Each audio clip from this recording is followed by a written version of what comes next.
In World of Warcraft, mastering a new class to the same level of your main is a skill few truly possess. It's called multiclassing, and it's a discipline that demands precision, patience, and adaptability. For some players, it's pretty effortless. They'll swap specs like gloves, climbing to the top of the ladder within days as if it's second nature. Everybody kind of knows that person who just picks up an alt character and is able to master it within just a couple of days. But for me, yeah, I'm not that guy. Every time I pick up a new spec, I have to do what I would call a boot camp, where I log in every single day for 30 days and try to pug as many keys as possible in LFG. Dozens of hours, weeks of grinding just to feel decent. And over the seasons, I've ended up earning high Mythic Plus scores on Destro Warlock, Beast Mastery, Hunter, Aug Evoker, Balance Druid. But in this challenge, this is different. I'm gonna get like no help from any of my friends, no carries from people. It's just me on this brand new Elemental Shaman and the unforgiving chaos of the LFG simulator in Dornegal. And so how far can I go when everything depends on skill, patience, and the key I rerolled myself?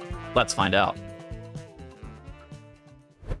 So in this challenge, basically what I'm going to be trying to do is I'm going to take my Ellie Shaman from a fresh character all the way up to 3000 Mythic Plus score for the Keystone Legend achievement. There's a catch. I'm doing it completely solo though. So basically, like I said earlier, no friends, no carries, no teaming up with anybody from my stream or my community. I also unlinked my character from Raider.io, meaning that it would appear to everybody who's looking at my character as if he was fresh. So there's no main attached to him or anything like that. Everything I also run will be through the LFG system with complete strangers. I'm basically trying to look for no shortcuts, no handouts, and just like the pure pug life from start to finish to figure out how grueling LFG truly is. Now, there is a little bit of a catch. I actually decided to do this all on stream, which it kind of means that there will inevitably be people that stream snipe me and sign up to my key anyways. And during the duration of this challenge, I did request for players to not sign up if they're from chat or if they know who I am, because I did want to try to stay as anonymous as possible. I also did kind of accept players with a little bit more skepticism than I necessarily needed to, but ultimately I'm not trying to make this the hardest version of this challenge possible. If I did that, I would be doing it on like a fresh account off stream without any gold, probably on like Europe, and only pugging into other people's keys. Like that would be insanely difficult and honestly not that fun. That's not what this challenge is. Basically, this challenge is just for fun stream content. I make the rules, so that's why I kind of decided to do it on stream. And now with those rules set, let's just see if it's possible to climb the Mythic Plus ladder all the way up to Keystone Legend with nothing but raw gameplay and the LFG tool. But before we start, we gotta pick a name. My shaman was originally named Tettle Totem. For obvious reasons, I don't think this would fly, as it would probably get found out by any schmo in LFG. Also, if you're looking for easy ways to get an invite, maybe you should just like try to rename your character Gingy Mage 3 or like Dorky DPS 1 or something like that. But anyhow, I try to think of a name, so I actually consult the handy dandy ChatGPT for help. I tell ChatGPT that I'm looking for a name that's funny, based on lightning and inspired by puns, and it spits out a couple of names. Some of these are pretty good, like a ShamWow, Chocolate, Zapdos. But my chat, however, sees one of these names and they require me to take it, and that's the origin of the name Thorloser, the hero of our story. So with the name in tow, I have a plan for how I most effectively think this will work out. The plan is simple, and it's actually broken into two phases: the gearing phase and the pushing phase. The gearing phase is all about getting to plus 10 keys as quickly as possible. I also need an insane amount of crests to be able to craft gear as well, so getting at least 7s, but realistically getting up to 10s is going to be a huge deal. To maintain full control over my groups, and to honestly ensure that I'm always going to have a spot in the groups, I'm going to honestly probably be using almost exclusively my own key throughout this part of the climb. The unfortunate reality of the situation is that nobody's going to invite a 0 IO, 650 item level Ellie Shaman to a 7 or a 10. So I'm gonna have to carve my own path. Once I end up consistently pushing 10s with much better gear, then I'll move on to phase 2, the pushing phase. This is where the real challenge ends up beginning, and I'll start to aggressively push into 12s and 13s and beyond, hunting down that 3k IO that I've been looking out for. 3k IO is mostly broken up into 4 12s and 4 13s. There are other combinations that can achieve this score, but this is probably the most likely one, is just having the 4 12s and the 4 13s. Hopefully with this plan, I'll be able to get 3k IO in no time. And so starting out, I'm not even level 80. So I have to finish the leveling process from 79 to 80. And this is fortunate enough, just a quick 2 normal dungeons and looking for Dungeon Finder. Once we have those nailed down, we're kind of ready to go.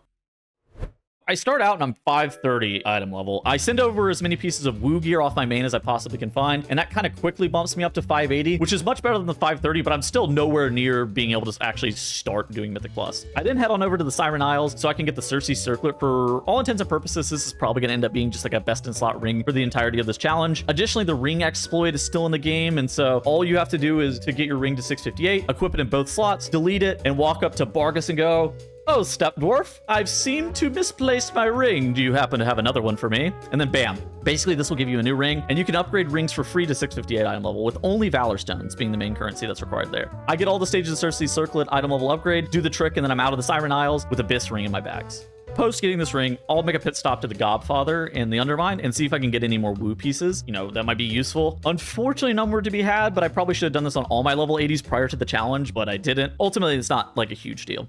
So I have a theory. I think delves are really, really good for early gearing. I do want some coffer keys though for bountiful delves to get me slightly better gear, but I'm not going to be able to do some insane coffer key farming. However, if you have enough renown from previous factions such as like the Howlfall Arathi or the Ringing Depths or the Council of Dornogal, they'll actually give you a new coffer key on a new character. Unfortunately now, I'm not an ARP here, so I only have enough renown on the Howlfall Arathi. With that being the case, I need to go do Awakening the Machine and the Theater Troupe. Those will give me additional coffer keys that will actually prove to be pretty useful in the future. Now, somebody in my chat poses an additional option that M0s might be a little bit more insane for my character to gear up with. This was total bait.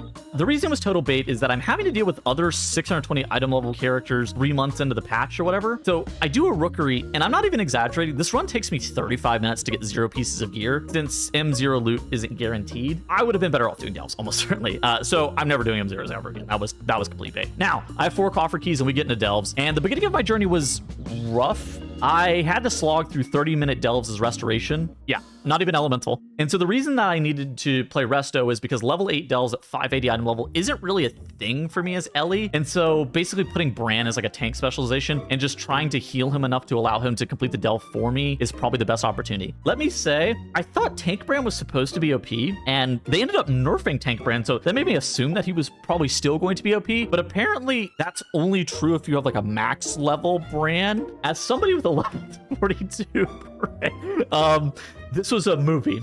That's how I would describe it. I think I was averaging like 30 minutes a delve, so I was in each and every single delve for a while.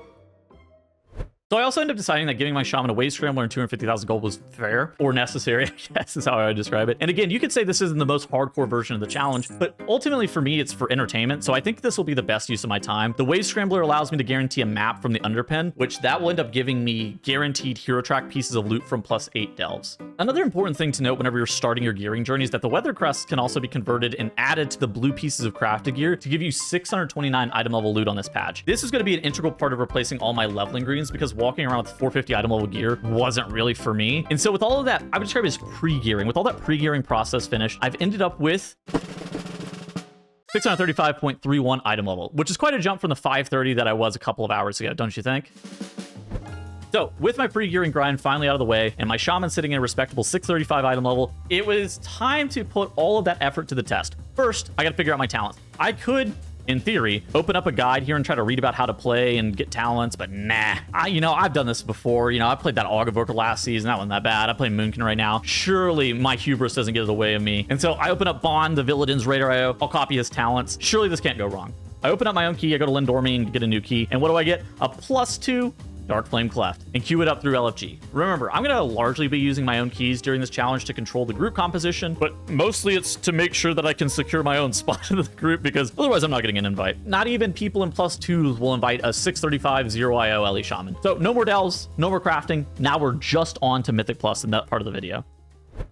I just want to get in front of this and say, I have absolutely no idea how Ellie Shaman works. I've never actually played it before, and watching the video back actually makes me cringe a little bit because I was just spamming Earthquake on AoE and not even really using my abilities at all. I also see Tempest like not being pressed for 15 seconds at a time. I'm not even using my cooldowns. Like I actually don't even know what's going on here. If I keep playing like this, there is going to be basically no chance that I'm making it to 3K. But not only that, but I'm not going to be learning Ellie Shaman. I don't really know how bad it realistically is at the point, and I try to emulate and play like the Ellie Shamans that I see on stream. So I start doing what I know best, complaining. Don't bitch about the tank kiting out of my earthquakes and pogging out whenever I get an Ascendance proc. Now, unfortunately, this is a little bit ineffective as I come in 3rd place on the damage meter. Our tank, a Prot Paladin, fortunately enough was top DPS, which I feel like really describes the +2 keystones perfectly. We also end up +3 in the keystone, so I actually get a 5 out of that, which is fantastic news for my gearing journey.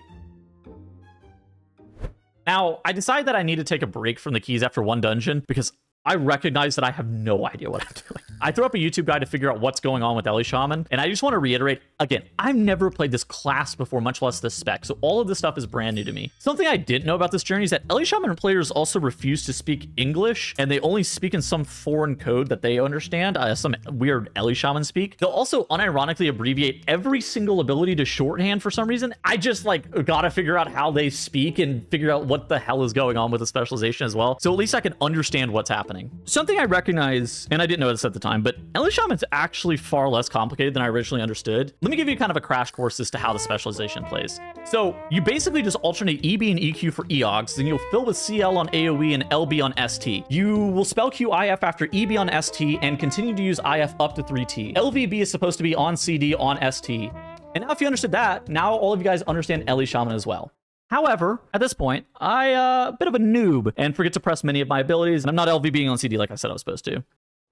All right, and I got a +5 Priority of the Sacred Flame from my +2 Dark Flame Cleft, and so that's going to be the next challenge. Champion track gear is honestly surprisingly pretty good as well. Since this is a pure 0 to 3000 IO challenge, a lot of my gear is going to be that max level hero track 658 item level at the end of the challenge. This means that there's very little difference between champion track gear and hero track gear, especially pretty early on. Crafting with Gilded Crests is probably going to be the most important thing for me though, and points kind of being that any gear that I get from the +5 is super valuable. And let me just say, I need like a lot more gear. I don't even know exactly where I want to be, but I'm kind of speculating around 655 to 660 is the point of which I'm going to kind of need this gear. And this is kind of funny because the average applicant, whenever I'm at 635 item level, listing a key in a +5, the average applicant is actually 655 item level. Just let this kind of sink in as to why I'm going to be listing my own key. If some 655 DPS is applying to a 5, who the is ever going to invite me? So having read a guide, I actually feel like my gameplay on Ellie Shaman is quite good. As just for how good, let's throw it over to rank 1 Ellie Shaman, the best Ellie Shaman in the world, Bond, to kind of glaze me a little bit. What?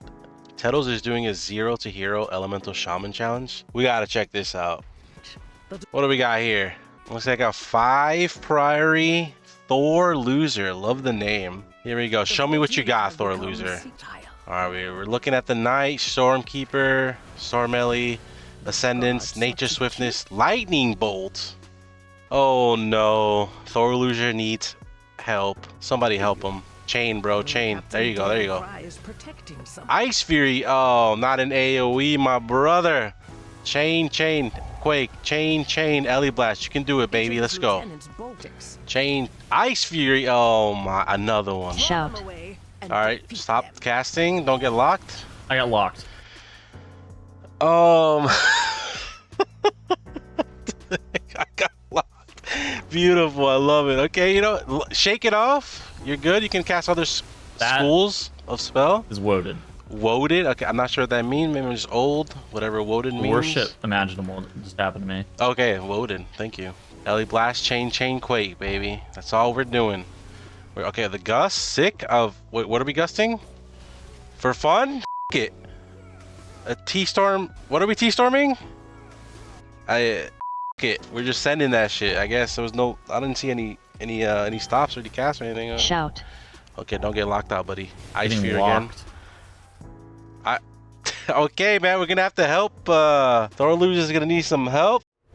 Hopefully he only had nice things to say about that clip. So we end up slamming this +5 Priory of the Sacred Flame. This is 2 dungeons in a row where now I've lost to the tank and overall, and I might end up being a 4th place merchant if I'm not super careful, but I'm honestly still having a lot of fun. Additionally, in my short 5 hours of this challenge, I've also learned that Ascendance might be one of the coolest cooldowns in the game. You'll end up feeling like a god for 15 seconds, and then an Amoeba for the remaining 2 minutes and 45 seconds, but the dopamine whenever you press your Ascendance is kind of unmatched, and same with the deeply rooted elements. Whenever you get like an Ascendance proc, you hear this crack of thunder and you start doing infinite damage. We also ended up +2ing the Priory, so that'll end up taking me to a 7. And kind of like I said earlier, there are 2 levels of keys that I'm trying to do, 7s and 10s. These 7s are insanely valuable, is what I would say, because they are the level that you start getting Gilded Crests and you continue to get Hero Track gear. They're also insanely easy to farm. So this is my plan for how to get enough Gilded Crests to craft my main hand and my shield. So now I've entered +7 jail, and we're currently on a rhythm where I time a +7, then I lower it, and I time a +7, and I lower it. And I'm just trying to collect as many pieces of gear as I reasonably can. And I'm kind of thinking about what I want to do with my tier set bonus catalyzation. I started this challenge on a Friday, so I think I kind of want to wait until the Tuesday reset to send my catalyst charges on tier. Additionally, getting 2000 IO will afford me a bonus catalyst charge, which I honestly ended up needing at this point in the season because I would only otherwise have 3 catalyst charges here. I also just want to say as well, the 2 set for Ellie Shaman's a massive gain damage-wise, and looking back on it now, I probably was supposed to catalyze earlier to get the 15% damage increase from the 2 set itself. It doesn't change up your gameplay too much, but the Storm Elementals you get increase your haste by a tremendous amount, and honestly, it just feels really good to have this tier set because you have way more Storm Ellies out just at once. So we hit our first snag in the road, though, as I run into a 7 Cinderbrew Meteory of all places. So as it turns out, Ellie Shaman might not be the best class in the game at killing failed batches from Scientists and Cinderbrew. At the same time, 9 deaths that we accumulate in this dungeon is not exactly the biggest deal. We should still be able to time this 7 through 9 deaths, right? Well, so this would be correct if our druid didn't end up dying on IPA, lay dead until we wiped, release after we wiped and said, sorry, my kid called me. At this point, I'm less worried about the run itself. I'm more worried about people leaving my 7 Cinderbrew and leaving me with a 6. Ultimately, I can get the dungeon re-upped to a 7. It's not the end of the world, and I just kind of want to finish the dungeon. I don't really care too much about whether or not it's depleted. We re-pull IPA, eventually we end up killing it, and then we move to the Bank Busby area and get out of Cinderbrew Meteory, leaving me with a 6. However, I absolutely get the God sign up for my +6. A 3k IO DPS DK and a 2500 IO tank carrying 2 very, very undergeared friends. This is obviously optimal for my challenge, and it helps me end up getting my 635 Shaman back to +7 land. So we slam out the +6 and we actually end up 2-chesting it, and this will finish off my day 2 at 635 item level. Not too shabby.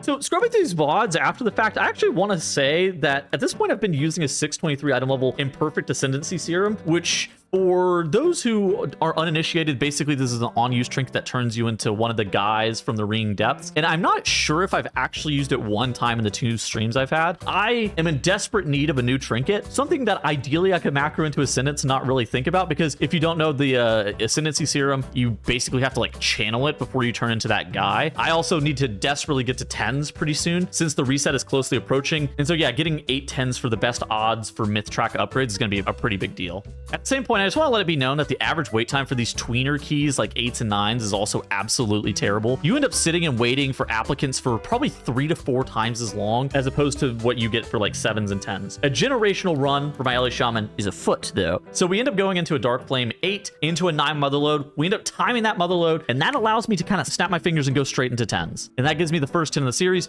a Rookery.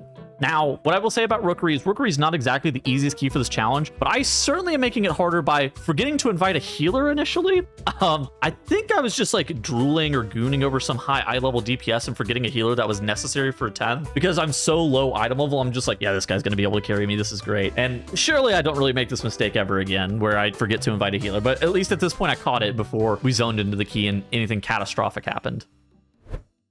So let's say my first 10 is, I would describe it as an experience. 10s are kind of weird because you'll get this weird mix of like 3,500 IO players alts, liquid raider mains, some 3,200 IO guy that needs a weekly, some 635 bozo Ellie Shaman trying to get carried. In our second pull of the dungeon, our Blood DK tank is working against me. He pulls 4 Thunderers and racks up 8 deaths rather quickly. I think he's probably a guy from chat trying to take me down a peg and make me feel worse about myself, but we must persevere. So we keep on chugging along and we down the first boss pretty quickly. We can absolutely still time this key, and time this key we do, honestly. I don't really know if it's super common in the +10 range, but my tank comes in 2nd place in DPS. He ends up out DPSing myself and a Demon Hunter, and maybe I'm just built for 4th place. It's hard to really say at this point. I also obtain a Sigil of the Algari Concordance, which some people might ask, is that good for DPS? And the answer would be most certainly not, but it doesn't really matter. It bumps my item level all the way up to 642, and my gear is still pretty bad. Like, even though I've ran a bunch of keys, I've only gotten like 1 or 2 pieces here and there, but ultimately I am known as the 007 of WoW. 0 gear, 0 IO,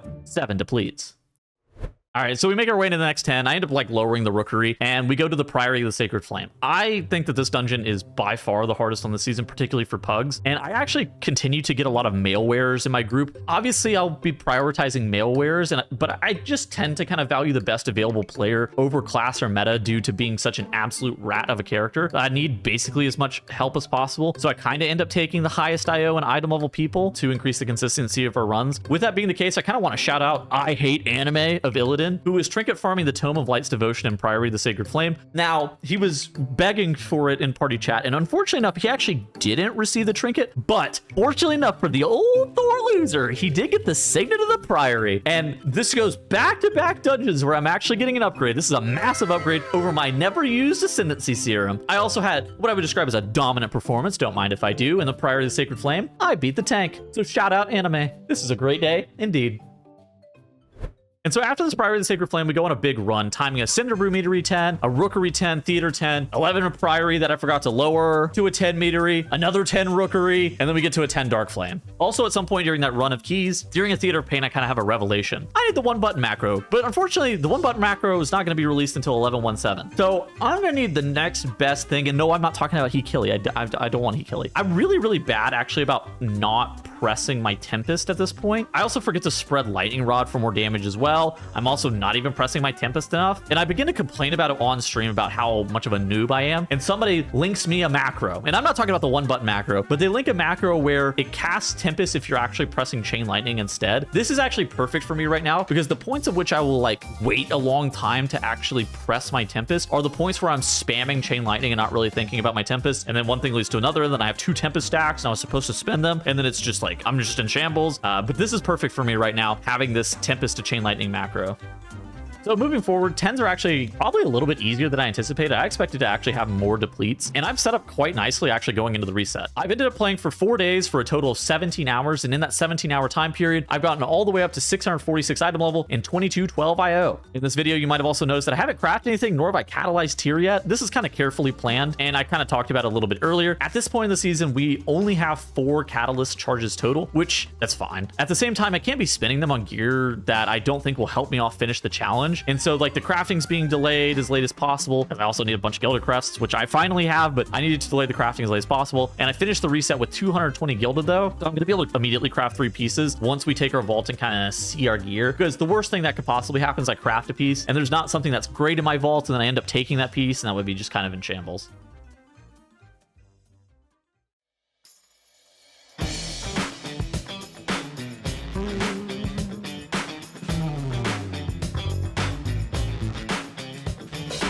You know what we call this? Super Loot Tuesday. It's where you get to craft, it's where you get the catalyst charges, and it's where you get a fat vault on a very brand new rat character. So the reset hits, and surely I get an upgrade on my vault.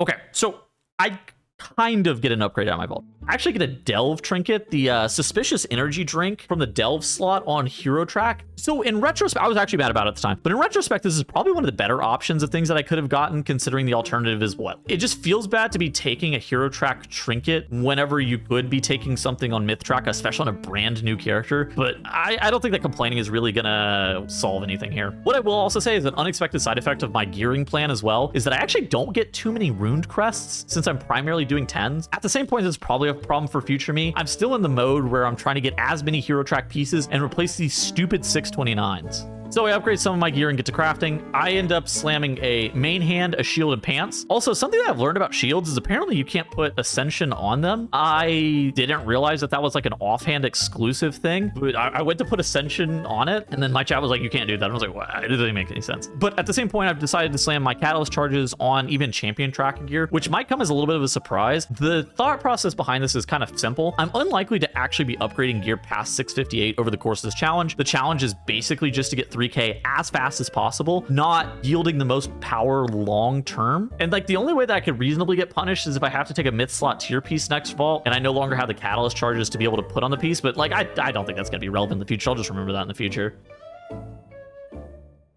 All right, so with all of this brand new gear, with my brand new tier set, I might have done amoeba damage before, but now I'm a real boy, and every single time I press the sentence, I actually can do some real damage. I will no longer be beaten by the tank. I might have lost to the tank 15 times in a row, but the tank will never get old Thorloser for a 16th. But my hubris is getting a little bit high, and I honestly could probably need a lesson in being humble. And if this challenge has been anything, it's been pretty humbling. Nothing is more humbling than a plus 10 Operation Floodgate. So I list up my own group like normal, nothing different. I'm still 652 item level, so I need as much help as I can reasonably get damage-wise out of LFG. I end up like snagging this 2750 IO tank, a 667 IO level MM Hunter pretty quickly. We also grab like a 2700 IO Unholy DK, and then I see a Warlock that's 2700 IO, and I'm like, this is easy pickings. Like, we are going to absolutely dominate this key. This is going to be super sick. We zone into plus 10 Operation Floodgate, and I slam the ready check, and we start the key. Nobody's really said anything in party chat at all. No hi, nothing really said. I feel like most people who are playing these plus 10s don't really ever say anything in party chat. The first pull happens, and we absolutely dominate the first pull. Killed it faster than we've ever killed it before. Man, maybe Thorloser really picking some things up from all these guides and just playing more in each and every single day. Lust's press, I do some real damage, and I'm sitting back talking in chat. Whenever somebody types in my chat, 4 DPS key Pog. And I'm just like, what? I see the message. I look back at my party because I'm trying to figure out what they're exactly talking about. And then I do a double take and I look at the message again and then look back at my party and realize what I've done. And I'm seriously at a loss here. The tank types in party chat at the exact same time that this happens as well, that I'm kind of realizing what I've done. And he just goes, are we 4 DPS? And so like, this is an absolute shit show. We start the second pull and I'm trying to figure out exactly what to do. What is the best course of action? Am I supposed to just like leave the group in shame and start forming my 9? Am I supposed to go out and heal? Are we supposed to try to 4 DPS? This is not really a thing that we can do. I genuinely don't know what to do. So I actually zone out and then I go resto. I do have experience healing Bran in Delves. And let me just say, Delves have not prepared me in the slightest to actually heal a plus 10 Operation Floodgate. I actually don't know what my buttons do at all. I'm mashing Riptide and Surging Totem on CD like I think you're supposed to do, but for some reason the build that I have from Wowhead, Thune didn't put Ascendance in the Delve build. I don't really know what's going on with that, and I'm just trying to heal people as they drop low with Riptide and Surging Totem and casting Healing Surge on them as they continue to drop low. We walk up to the Blood Warper that's next to the Big Mama box area, and that mob, that was a very humbling experience, let me just say. I'm malding and worried that we're gonna wipe to Big Mama. I'm just like really frustrated at myself for making this stupid of a mistake. But my Warlock has other ideas. He ends up dying to a surprise inspection from the inspectors that are in the area, which is a little bit weird. I actually thought that I wasn't able to heal him. And so we finish off the Blood Warper, but I'm like barely able to heal us. We were sitting at like 10% HP for an extended period of time, which whether or not, okay, Resto Shaman might not be the meta healer, but I swear to God, the spec is supposed to be able to heal a plus 10 at 652 item level. Even though we've killed this Blood Warper, our tank has decided that the run is over, but he hasn't decided that before hitting me with some flame. Honestly, I would describe it as light but deserved flame. Over the course of this run, he has typed, are we 4 DPS? Valid. What the f are you doing? Valid. Did you forget to invite a healer? Yes. And then it's concluded with Goofy as he left, which might be the most heartbreaking part of the entire series. I got called Goofy by some pug tank in LFG. I'm gonna be honest, this is like 100% warranted flame since I didn't invite a healer. And then I'm so bad at Resto Shaman that it's absolutely hurt me to my core that I got called Goofy and I'm left with the 9 floodgates. An absolute tragedy. But I gotta get back to work. I can't just dwell on being called Goofy. And we +2 the 9 floodgate. Now is probably the point at which I'm gonna be extra careful to make sure that I always have a healer in my group.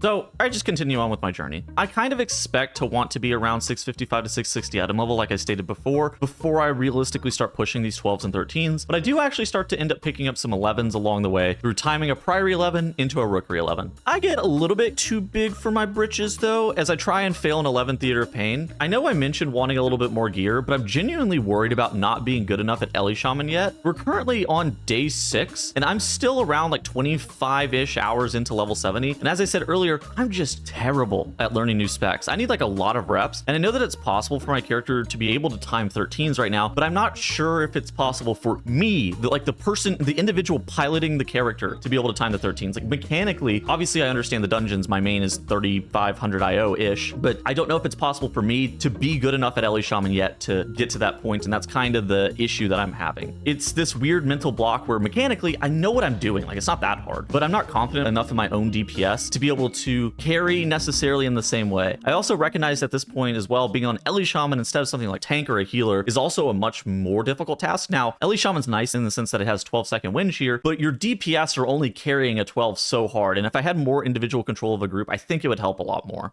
At the same time, I'm kind of ready to check and see where my skills are. So I show up on day 7, ready to game, and I time a 10 Dark Flame into a 10 Mother Load, and I ended up getting a 11 Priory out of it. So I start listing this 11 Priory and get a 2700 IO healer. This is rare at this point. A 2500 IO MM Hunter, and a 656 item level, 2253 Mage signs up. His name?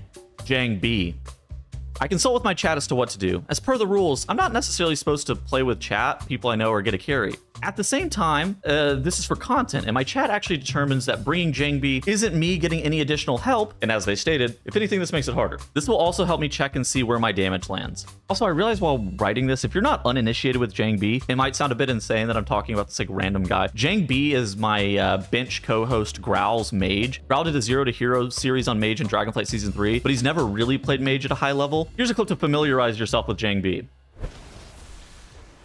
5, 4, I know what you're thinking. 2, 1.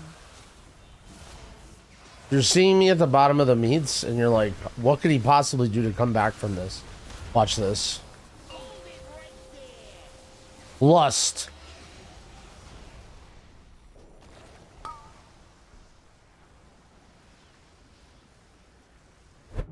So yeah, I wouldn't necessarily describe Jangbi as the bastion of high DPS and excellent mage gameplay. If anything, he's more like the buffoon of high DPS. But anyways, everybody knows that this is a competition. So we get ready to duel. Jangbi and Thorloser, 1v1, the highest DPS wins. Because that's how you're supposed to DPS. You're not supposed to just compare yourself to other groups. You're supposed to compare yourself to the other people inside your group and then make fun of them if they lose to you. So the first pull starts and Jangbi's getting beaten by the tank. Maybe this is more of a carry than my chat even led me to believe. And actually, you know what? If anything, this challenge has taught me that I should probably be a little bit more humble with whatever I'm playing, because some stuff has gone down and it's been a lot of my fault sometimes. We end up start pulling 5 mobs at a time, which if you know anything about Ellie Shaman, let me just say, Ascendance is not exactly fantastic for your ability to be able to do damage if you're only pulling 5 mobs. You tend to want to do like massive pulls every single 3 minutes on your huge cooldowns. Compare that to the 5 target master arcane mage. It's kind of actually hard to compete on small pulls. While Jangbi might have done bad damage on the first pull, he's actually very quickly caught up to me and even passed me going into the first boss. Maybe I was getting too high on my own supply, but it's all good. You know, no worries. That massive paladin pull surely will bring it back for us, right? I think massive might have been an overstated amount of mobs that we were talking about. Fortunately enough, though, subsequently after that, I actually got insanely favorable RNG for my deeply rooted elements procs. What that basically means for those who don't play Ellie Shaman is occasionally you'll get an Ascendance proc for 6 seconds after you spend your resource. It can create pretty large variance on a pull-to-pull basis, depending on your DPS procs. So crazy enough, I went into the second boss higher DPS than Jangbi, and I'm thinking that I'm going to win. I just need to not do such bad damage on the second boss and leave myself the opportunity to be able to out DPS him on the following trash in that last area. This is cemented further whenever Jangbi foolishly takes a sacrificial pyre dot right before the castigator shield rolls out, not looking at his big wigs timer like an absolute noob. So he ends up dying. Classic mage moment. Should he have died? Probably not, but he does. He ends up dying. But we do have a battle res. Unfortunately enough for Jangbi, our tank dies very quickly, probably like 20 seconds after this, and forces us to battle res him. This is tremendous news for my overall as we 4-man the boss from 50 to 0. Thorloser victorious against the loser Jangbi. I'd like to petition at this point to rename myself to Thor Winner. But maybe I'm talking a little bit too soon, as Jangbi calls for resetting overall DPS, a Dr. J and Mage classic. So I'm not a coward, I do it, but I most certainly should not have. And the pulls in the last area were, let's say, quite a bit smaller than I would have expected at the end of the dungeon. Kind of like the Paladin pull. I was kind of expecting it to be twice as big as it was. I genuinely didn't even know really where to press my Ascendance. I was like, maybe the next pull will be bigger. It wasn't bigger. Maybe the next pull would have been bigger. I should have pressed this on CD, and I'm just like, this is terrible. I ended up sending it on 3 mobs just so I don't end up holding it for 2 more minutes. It was truly a tragic series of events for my DPS, but it's all good. We make it to the last boss, and we end up timing the key with 5 minutes and 8 seconds remaining. I do end up losing to Jangbi in overall, kind of. Obviously, if you end up mathing it out and you add the part 1 with the part 2, I end up winning. But like I ended up losing on the meter at the very end of the dungeon, and my chat was making fun of me. I was really sad, but I learned a valuable lesson. I need to keep working and getting better. If anything, this encounter with Jangbi has taught me one thing. I know that I'm getting better, but I still have a long way to go. And if I could ever go the rest of my life without losing to the tank again, as I lost to the tank probably 20 times during the course of this series, I would probably take that opportunity, because losing to the tank sucks. I continue to push the envelope though. I really want to see kind of how good I've gotten and feel out how much better I need to get to time the 12s and 13s that are required for the challenge. At plus 12, you actually get a new affix. It's called Xalatat's Guile. For those who are uninitiated, basically this means you no longer have the very powerful Xalatat's Bargain affixes that give you a boatload of secondary stats. On top of that as well, you also have a Challenger's Peril style effect where it changes deaths from 5 seconds per death to 15 seconds per death, which is, it just makes it very punishing whenever you have deaths at the plus 12 level or higher. All of this is just basically to say that plus 12s are a pretty large step up compared to 11s. So I listed up 12 workshop. I haven't even encountered a workshop in this challenge yet. I have 0 score from it just in total. This would be a huge injection to my shaman, taking it all the way up from 2295 score to probably around 2650-ish, which is a far more respectable score for being only 7 days into this character's life. So we start the dungeon and we are taking it pretty slow, which is fine. We're 2 pulling the first area. We also make it to Cujo with 0 deaths. Maybe 12s are honestly as free as 10s, but I think that was more of a wish than a realistic analysis here. So our rep paladin dies twice to not LOSing on Cujo. Then our priest body pulls a junkyard dog as we're walking to the next area. Dies to it twice, body pulling it both times. Dies a 3rd time to it, 4th time to it. I tab out, I tab back in, and finally he makes it to us, but not without spending 4 minutes counting death timer and time for him to run. So the key is most certainly depleted just by my priest not walking past a junkyard dog. Like, I still don't even really understand how this happened. Another death ends up happening. We wiped the X80 Blastotron robot. I leave the key. I'm just like completely over this. I also realized something pretty quickly after leaving this key. The skill variance that you see from players doing 12s is actually quite high. 12s are the level in which you likely need to know the mechanics of the dungeon, and the damage check is kind of low, but you can still get heavily punished by not knowing mechanics since deaths are so costly. This is the melting pot level still, where the max level of rewards, but the content is no longer super easy, but a lot of people want to dip their toes in to kind of see how it feels since there are rewards from it. This kind of creates a dynamic where some people are just far more prepared than others to play the dungeons, and this was shown as my priest solely depleted the key. It don't really matter though. I get back on the horse, and then we're back into an 11 workshop, and I get a massive 342 points for this key. I'm all the way up to 2637 IO.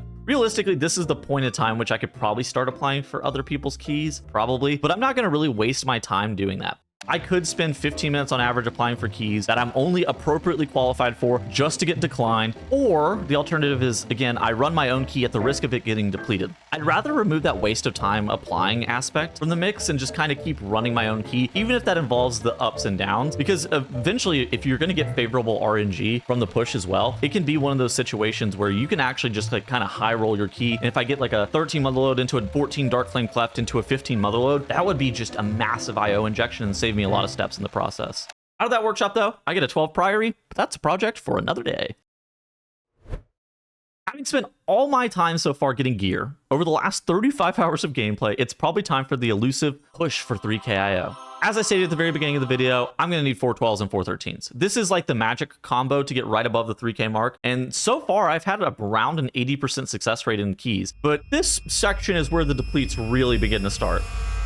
So I come back remotivated after a pretty good day yesterday. Honestly, you know, everything with the Jangbi situation and whatnot was actually totally fine. I feel like every day of this challenge has been pretty good so far. And honestly, I feel like I'm learning lots. Each and every day I'm improving compared to the last. And let's just say this 12 priory, I think it couldn't have started out worse. It's every pug's nightmare. You wipe to the first pull.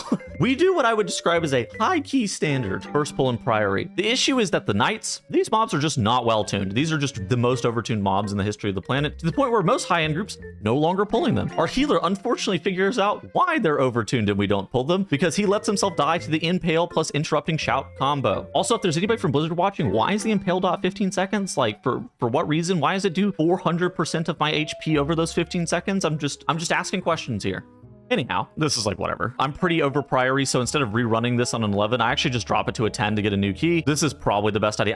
Dude, I think that priory sucks for pugs. We narrowly actually +2 the 10, which is huge for me, and it actually immediately gets me back into 12, and I get a 12 Cinderbrew meadery. Cinderbrew, I think, is hard, similar to priory, but I think it's hard in completely different ways. But our warlock is actually a mythic raider, so whenever I'm picking players, what I will say is I tend to take the best available players, but there's a tiebreaker that I always take. If somebody raids mythic, Mythic, that is somebody that I always try to prioritize taking. It's not the only thing that matters, but it is certainly a tiebreaker variable. What it tells me is that he is going to have the ability to be able to do DPS that most other Mythic Plus mains probably won't in some aspects. And something that LFG kind of traps itself into a lot of the time is believing that you need the best available composition to clear any level of content. This is bullshit. I operate off a completely different principle of taking the best available player, even if the comp wouldn't even necessarily be that good. I got Bloodlust anyway, so like it's not even that big of a deal. If you paid attention, I've played with a ton of unique specs so far, but there's nothing that can state that Prot, Pally, Disc, Demonology, Warlock, Assassination, Rogue, Ellie Shaman is a good comp, but it's certainly a comp that can easily do 12s if the players are good. You know, we're looking for player skill. We're not trying to be like, oh, I'm trying to recreate the MDI composition. And personally, I feel as if good players give you a better opportunity to time keys far more consistently than a marginally better composition. Obviously, there's some level of composition that does matter, especially as you start to push the higher level keys, but for 12s, this is nonsense. So with our Mythic rating Warlock, we zone into the center of Rumetery, and I'm gonna be honest, the run probably could start out better. Ellie Shaman has this invisible mechanic that I've yet to face so far that you probably don't know about. The mechanic is called Threat. And most of the time, this is actually a tank mechanic and their ability to be able to hold mobs attached to them. However, there are many burst situations surrounding Ascendants where you can actually rip Threat off the tank if you're not careful. I haven't experienced this yet because I sucked at Ellie Shaman and my gear was booty. However, I finally experienced it ripping a muscle off the tank and losing a lot of damage in the process as I start getting meleeed to death by this mob. Let me just say, ripping Threat off the tank has to be the most miserable thing for everybody involved. For the person who ripped Threat off the tank, the fact that this mob is now running at you and meleeing you is terrible. For the tank who has just lost Threat, he's pissed. Like, you know that he's mad. For the healer who's going to get typed to one heal by some stupid DPS, you know that he's going to be mad because it's not even his fault.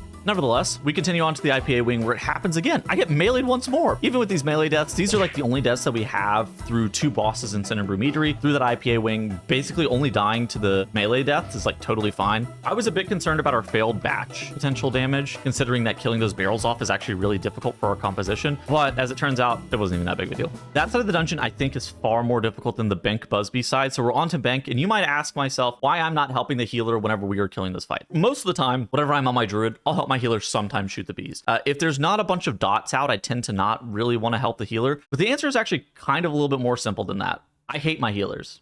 But actually, funnily enough, the reasonable answer is there's actually a bug with Ellie Shaman. I encountered it earlier in the series. I just didn't really know what was going on. So apparently there's some issue with Storm Ellie where you can just get permanently stuck riding the bee, where you can only drive around. You're like pacified, but you can't shoot the bee. And so I'm just like literally stuck. I mean, you see, I'm sure you can see the clip on screen. I'm literally stuck on this guy, not actually able to get off of it.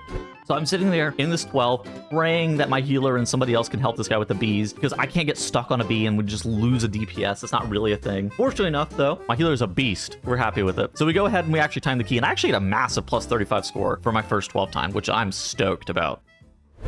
So after timing this 12, I do something in this challenge that I wouldn't necessarily recommend to anybody who cares about their character. I downscaled the Gilded Crests to Runed. So I talked a little bit about me being limited on Rune Crests earlier, and the reason I downscaled my crest is simple. I don't care about this character for the duration of the season. Basically, they recently announced the uncapping of Gilded Crests, but whenever I was doing this challenge, this was before that was even a thing, and Gilded Crests were still a hot commodity. They're useful for the entirety of the season for the best level of loot and for crafting as well, so it's one of those things that downscaling them tends to be just a pretty terrible value proposition. At the same time, I'm not going to be getting that many myth pieces over the course of this challenge. Of course, I've been crafting as many pieces as I can, but I'm also spark limited and I'm not Gilded Crest limited. And so with this being the case and the fact that I can just kind of juice my guy from 657 to 660 instantly, I make the decision to downscale crests and upgrade some of my champion track gear to the max level of champion track, bringing it all the way up to 658.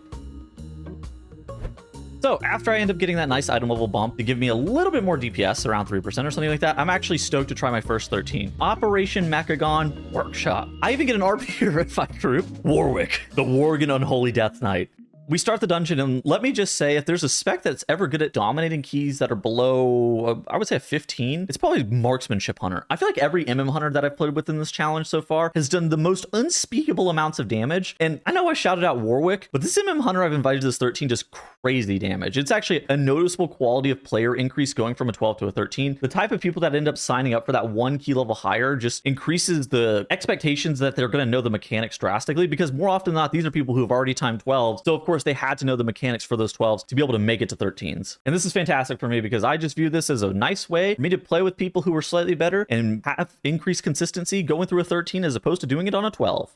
So we make it to the second boss, Cujo. The only deaths in this dungeon so far are me not locking in on the first boss and decided to be a diva and read chat instead of looking at my computer monitor, which is stupid. I'm an idiot. Generally speaking, though, there's only a couple of places in this dungeon that you can accumulate a bunch of unnecessary deaths. First pull can wipe you pretty easily if you're not careful. Cujo and the junkyard dogs can also cause some unnecessary mistakes. And the final place that can actually probably wipe you if you're not super careful is Machinist Garden. And we walk up to by far, in my opinion, by far the hardest boss of the season, Machinist Garden. If you think about this like a D&D character, the fight puts 100% of their points in execution and 0 points into DPS checking and heal checks and damage taken. The premise of the fight is really simple. It's just dodge, but if you mess up any of the dodges over the course of a 3.5 minute fight, you just die 100 to 0. I'm not gonna lie though, I played this fight like an absolute bot. I actually got hit by a cog 45 seconds into the fight and got hit by the fire beam over the course of the fight. It somehow ended up surviving both of these things because it's a 13. Unfortunately, my healer did not survive his injuries and he passed away though. Same with my hunter, who also got hit by the fire beam at the same time as me, but I pressed more defensives and got more healing, so I lived. Rip Bozo, I guess. But we were actually able to take down the Machinist Garden at 22 minutes. I even topped DPS on the boss because I'm a beast like that.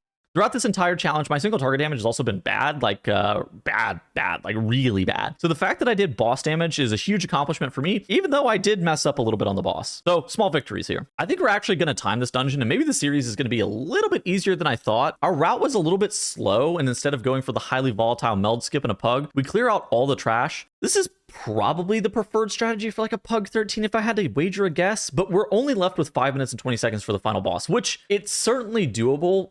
If you're looking at some of the MDI splits, I think that some of the top level keys were only spending around 530 to 545 for the last boss. So I describe it as doable, but very close. I also will end up getting 2 full ascendants off on this boss if I press them on CD, and we have no deaths. And that's a pretty sizable amount of damage. We'll also have Bloodlust for phase 2 on the boss. We do have a very unfortunate death early on, which, you know, that starts to cause problems with my ascendants. Our Resto Druid has been hit by a plasma orb. This might be the end of our run. I don't know if we would necessarily kill this boss in 5 minutes and 5 seconds, but unfortunately, we were never really going to find out. For those of you at home, I have some knowledge to share with you because I didn't know this until this point either. Apparently, if you get killed by a plasma orb on phase 1 of King Mechagon and the plasma orb knocks you back, and if it knocks you off the platform, you don't get ported back up top. Instead, you lay dead in the pit, and there's some angles in that pit where you actually can't get walked up to in battle res by your Warwick. And Warwick can't find the angle to res him. GG, we lose actually. His corpse is gone. That's actually insane that can happen. It just sucks because if he lived the hit of the plasma orb as well and died to falling off the cliff, he actually would have been ported all the way back up and we could have immediately battle resed him. Unfortunately, now I have the Curse of Warwick in my key, so I queue it up for a 12 workshop. I invited DK Tank. This is a big mistake. Apparently, I should only ever invite Demon Hunters or Warrior Tanks to level 12 and higher workshops for the silence effect, because the first pull is an absolute complete disaster. We have 3 bombs go off. I end up dying twice. Haters would say I shouldn't have honked, but I thought that it was not that bad. But then it's just, people are kicking. So after we down the first pull, our tank dies immediately to an extractor puncture, and the key just immediately ends. I'm just like, okay. From going to the final boss on a 13 to an 11, yeah, my ego's hurt a little bit. I'm going to be honest with you guys. And I understand now why people don't really like listing their own keys, because this could definitely happen. And honestly, I think I understand the consequences, but at the same time, I think this is probably better. It's all good though. I'll just time the 11, no big deal. So the 11 was honestly super chill. We had like 13 minutes left for the final section after Machinist Garden. Easily on pace. It's not even that big of a deal. And then something happens. I don't even know if I could actually describe it in words. So we're going to play the last 4.5 minutes of this stream just so you can see what happens. But you're not playing the Burning Crusade.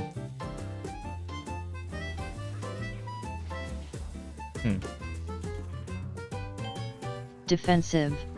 A willing sacrifice has been prepared. Defensive. What's this guy? Surely don't die to that. Can I combat it now? Oh, I am. I need not res the healer.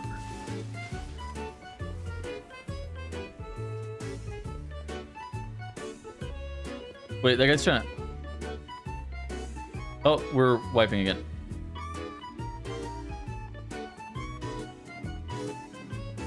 If we deplete this key, if we deplete the key, I'm telling you right now, the stream is going off. I'm turning the stream off. If we deplete the key, the stream is turning off. I'm telling you right now. Please, man. No, please. Take it. Not again, man. I don't want to go back. Who put the pack? Defensive. It's just not my day, is it now? Hell.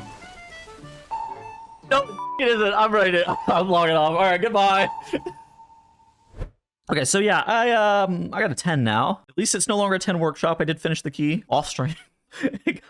Re-rolled. And I show back up the next day with a new key. And we convincingly +2 the Cinderbrew Metery 10, getting me back into the game. I got another 12 workshop. I swear this dungeon sucks. Redemption. I will not make the same mistake of not inviting a Demon Hunter tank again. And I'm trying out 2-minute Ascendance instead of 3. I'm gonna be honest with you guys. Everybody kept typing in my chat that I should play 2-minute Ascendance, but it feels terrible. Getting a strong 3-minute press where you can solo a trash pack feels far more impactful for me personally, and for the ability to be able to time the key as opposed to more frequent Ascendance presses. It doesn't really matter. We're like smashing this key. We make it through Machinist Garden under 2 minutes with a 0 deaths on the boss. We're cruising here. And assuming that we don't have an incident again, similar to yesterday, and something that's actually really nice about our composition is that we have Unholy DK, Demon Lock, and Resto Druid, and we have 3 battle reses. I play with a lot of pugs without battle reses, or only one person has a battle res, and it feels really chill when people inevitably make a mistake, and we have 3 of them. It's so nice. Unfortunately, the number of people who have the battle res doesn't really matter as much whenever you have your Warlock die twice on the final boss, whenever you only had 1 B res remaining. So we had to 4-man the final 50% of the Omega Buster with 4 minutes left. But like, you know, that's pretty doable. It should be fine. It'll just take a little bit of time. Then I get hit by a bugged Giga Zap beam, but unfortunately enough, I actually don't have the dot on me previously, and we never get punished here. Plus 26 points up to 27-11. But I'm gonna sit here and say that I still long for that 13 workshop that could have been. And I'm handsomely rewarded as well after timing that workshop, and we get a 13 Dark Flame Cleft out of it. In my opinion, Dark Flame is like an optimal dungeon for a 13 as well. Since it's super lenient on the timer, we know that we need 4 13s, and I grab a very solid comp of Vengeance, Disc, Ellie, MM Hunter, Arms Warrior. So like DPS wise, it's not the most popular thing ever, but the Vengeance and the Disc Priest do a lot of great work in this dungeon just in general. But it's not until we're 3 minutes into this dungeon that I realized that my healer is actually holy. Wait, this guy's holy. Holy I just click invite whenever I'm looking at a healer. I don't really inspect their spec. I just kind of assume that they're going to be playing Disc, but it really doesn't matter. I actually don't even care that much. But it certainly came as a surprise to see a Holy Priest in my run instead of Disc. Holy or Disc aside, 2 minutes into the run, a tragedy unfolds. My tank dies while gathering a pack without active mitigation up. Oh my god. Is this going to be the end of my 13 dreams? I end up kiting the pack back. I also have this affinity for never pressing Earth Heli, and I try to kite the pack back as my tank releases. We also have an Angel in the outfield as my Priest gets gunned down by the Wick Lighters. My tank is actually able to re-grab threat, and it's not that big of a deal.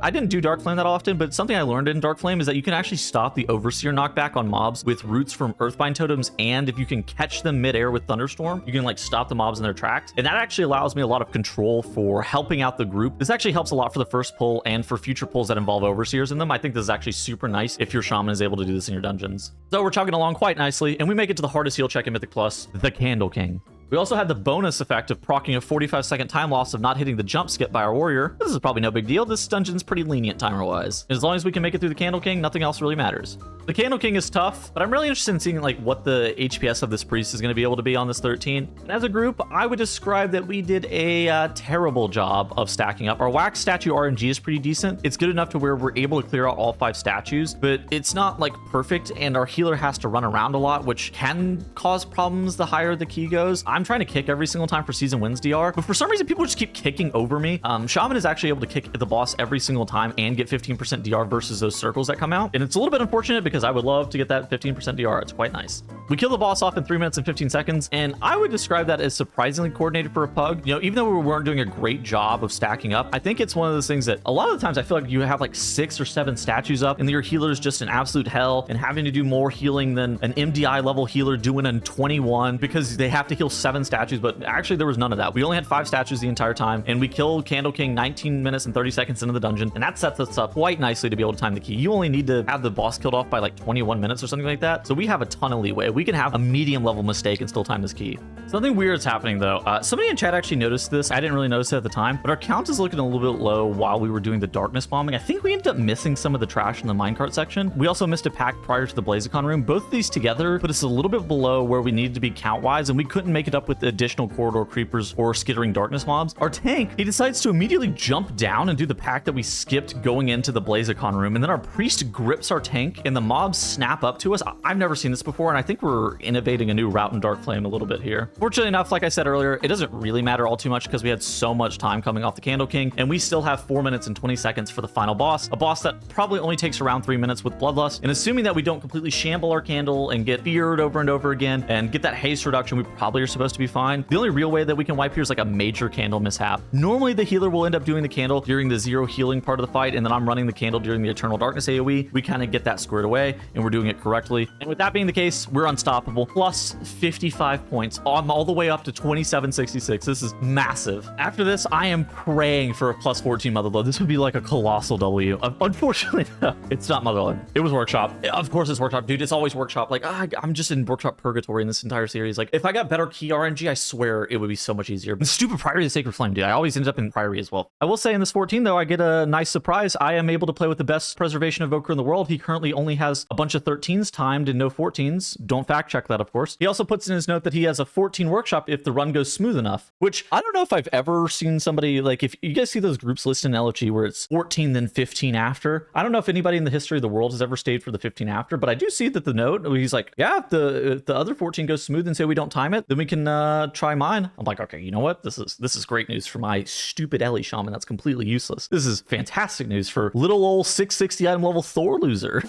Now we're at the key level, though, that I would describe as the part where it's really hard to find tanks. I know what I said earlier about not having a Vengeance Demon Hunter in this dungeon, but there is a very enticing tank that signs up a 3120 IO Prot Paladin, and honestly, it's probably fine, assuming that everybody in the group understands that we have to kick the first pull. He also has Avenger Shield and Divine Resonance to be able to interrupt some of the bomb tonks. Assuming that we don't wipe to the first pull of the dungeon, it's probably fine to be able to time this key. Our first pull of the dungeon is honestly pretty chill, even though it takes us forever. I don't really understand why it took us so long to kill off all the mobs. I didn't invite one of those big AoE DPS specs. I could do 20 million DPS to the first pull. Maybe I was supposed to, but at the same point, I felt like the composition that we were running wasn't really that bad. We have 2 deaths to the first boss of all things, though, and we have to 4-man the first boss from 30% to 0, that's just a huge time loss. It's one of those things that you probably zone out and go again on any key level higher, but there's probably still a chance that on a 14 you can still time it. Also, as for my Shaman mains, we make it to that gunk section, and I swear they gotta bring back AG. I'm right there with you. Every single time I press Ascendance and I'm sitting there looking at my team with these heal absorb on them, I want to heal them and do infinite healing, but I can't. Bring back AG. So we make it through Cujo, but this isn't before accumulating 4 deaths in total. Eyeballing the timer, it looks kind of toast. 14-minute Cujo seems pretty unwinnable, but at the same time, we'll worry about that later. We just got to keep playing. It's not really worth worrying about the timer until it's truly like lost cause. If you make it to Cujo, I think it's one of those situations where you can tend to make it to Machinist Garden, and we make it to the hardest boss in the dungeon and in the season. And while you can live a cog on a 13, it probably won't one-shot you. Unfortunately, 14 is worth the point where it one-shots you 100 to 0. My Warlock found this out at like 80% HP on the boss, gets battle res, then immediately dies again, probably ending our run on the spot. Our Havoc Demon Hunter also quickly gets killed off by a circle on the ground, leaving the tank, the Pres Evoker, and myself into the boss. I've made a wager with my chat though. If I live the entirety of the boss, they gotta sub to the stream. My tank dies though. I end up squeaking out a reset on the boss in a fashion that my chat did not see coming. But then they went back on their word, so who really got scammed here? Probably me. So the 14 is dead. We repull the boss and get a little bit more practice for the other 14. Our tank and our Havoc, though, have declared that we are, in fact, too noobish to time this key, so they both leave, leaving just myself, this Pres Evoker, and this Warlock. Is this the time where I give up?